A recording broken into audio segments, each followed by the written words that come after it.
Perkenalkan, saya Risya Ripka Siagian. Kali ini, saya akan membagikan insight dari materi keterampilan dasar komunikasi konseling. Apakah kamu pernah menjadi pendengar ketika temanmu sedang curhat? Bagaimana responmu saat temanmu sedang bercerita? Apakah kamu mengatakan seperti ini?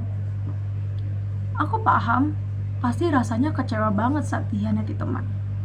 Atau kamu menganggukkan kepalamu, kamu fokus menyimak, dan badanmu condong ke arah temanmu. Hal tersebut merupakan teknik dasar komunikasi dalam konseling. Ada banyak teknik komunikasi konseling yang dapat digunakan ketika proses konseling berlangsung, agar sesi konseling dapat berjalan efektif. Komunikasi konseling merupakan suatu proses pemindahan dan penyampaian informasi, pemikiran, dan sikap antara konselor dan klien yang terjadi dalam konteks tertentu. Mari kita bahas teknik-teknik tersebut satu persatu. Yang pertama adalah attending atau perhatian. Attending adalah komunikasi nonverbal yang memusatkan perhatian secara utuh kepada klien untuk menunjukkan bahwa konselor menghargainya secara pribadi dan tertarik dengan apa yang dikatakan klien. Contoh attending yang baik seperti menganggukkan kepala jika setuju, ekspresi wajah yang tenang dan tersenyum, posisi tubuh yang condong ke arah klien dengan jarak antara konselor dan klien yang agak dekat dan duduknya berhadapan, gerakan tangan yang variasi untuk menekankan ucapan, mendengarkan dengan penuh perhatian, menyimak ucapan konseli hingga selesai, dan diam untuk menanti kesempatan yang tepat untuk bereaksi. Yang kedua adalah opening atau pembukaan. Opening adalah teknik untuk mengawali sesi konseling, seperti menyambut, menjabat tangan, mempersilahkan duduk, menanyakan kabar, kemudian membicarakan topik netral yang bersifat umum dan tidak menyinggung perasaan konseli, seperti menanyakan hobi atau seputar perjalanan ke tempat konseling. Kemudian, pemindahan topik netral ke permulaan konseling menggunakan kalimat jembatan, seperti barangkali, kelihatannya, nampaknya, dan sebagainya. Contoh, setelah kita membicarakan mengenai perjalananmu kemari, barangkali adakah sesuatu yang perlu kita bahas bersama dalam konseling kali ini? Yang ketiga adalah acceptance atau penerimaan. Teknik ini digunakan untuk menunjukkan minat dan pemahaman terhadap hal-hal yang dikemukakan konseli. Contohnya seperti ini. Saya marah dan kecewa dengan pacar saya yang selingkuh dengan teman dekat saya. Saya dapat mengerti apa yang kamu rasakan. Yang keempat adalah restatement atau pengulangan kembali.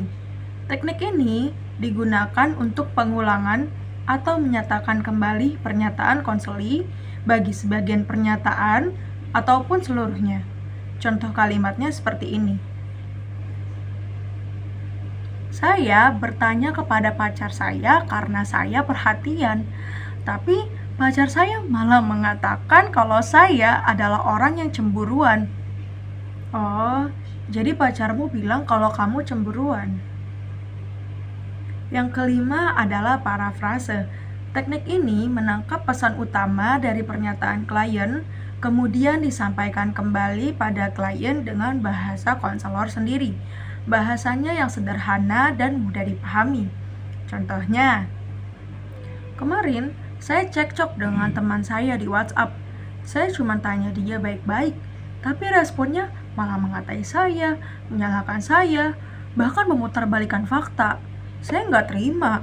Akhirnya semalam saya berantem sama teman saya di chat WhatsApp. Nampaknya hubunganmu dengan temanmu sedang tidak baik dan menegang ya. Yang keenam adalah reflection of feeling atau pemantulan perasaan.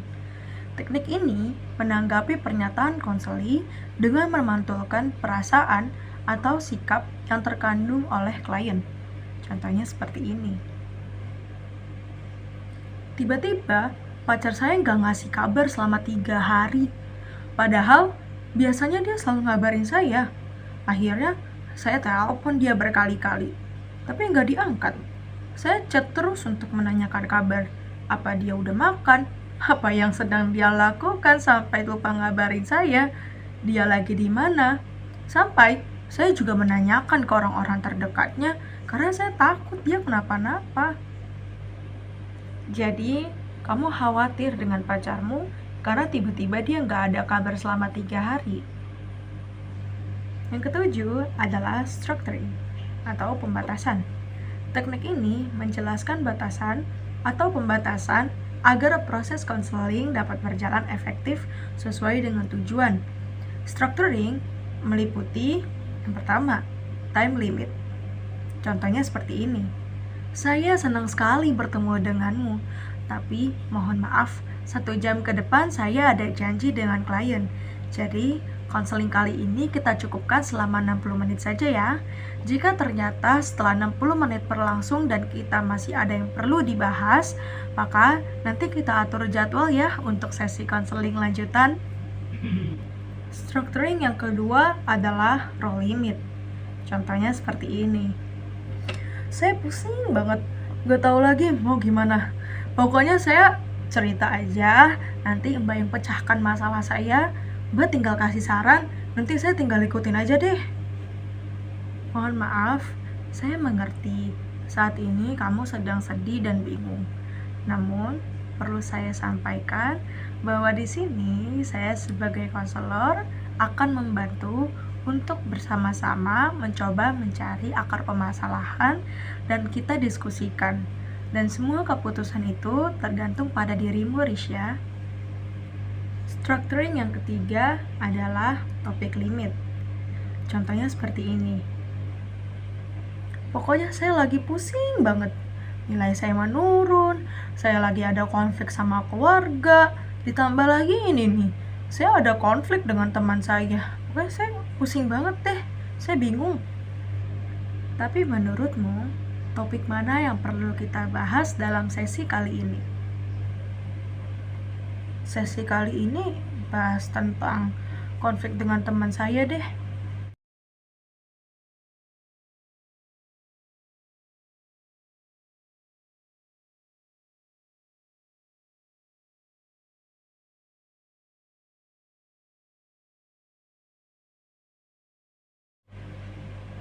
Mohon maaf, saat ini kita sedang diskusikan permasalahan ini bersama.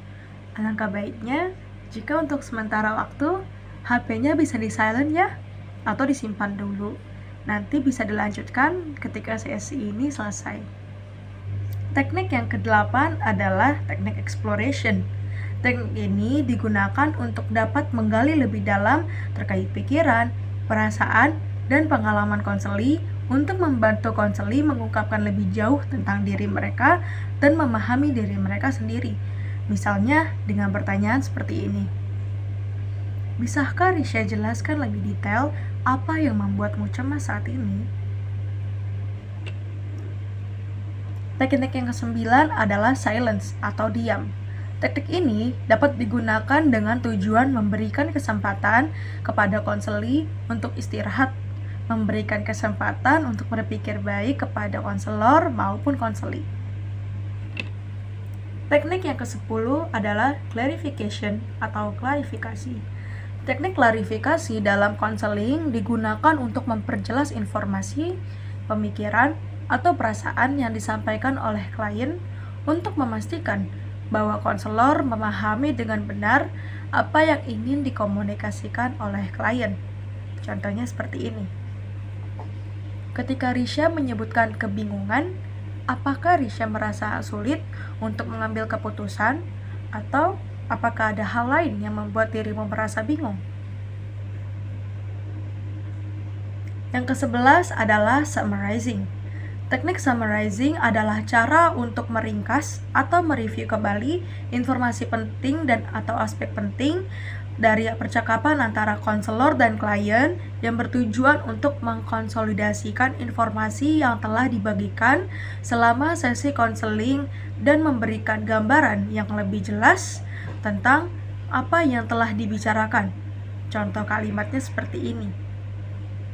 Jadi, kita telah membahas tentang pacarmu yang selingkuh dengan teman dekatmu, hubungan dengan temanmu yang menjadi rusak dan merenggang, rasa kekecewaanmu terhadap mereka, dan bagaimana hal tersebut. Yang terakhir adalah termination atau pengakhiran. Teknik ini digunakan untuk mengakhiri sesi konseling. Contoh kalimatnya seperti ini. Tidak terasa 1 jam telah berlalu. Sesuai dengan kesepakatan kita di awal, bahwa sesi kali ini hanya berjalan selama 1 jam. Saya bangga sekali karena kamu sudah mampu mengenali perasaan yang sedang kamu rasakan. Dan kamu memiliki kemauan untuk menyelesaikan masalah ini. Hal tersebut merupakan hal yang bagus loh. Jadi, mari kita tutup sesi kali ini. Terima kasih, Risha.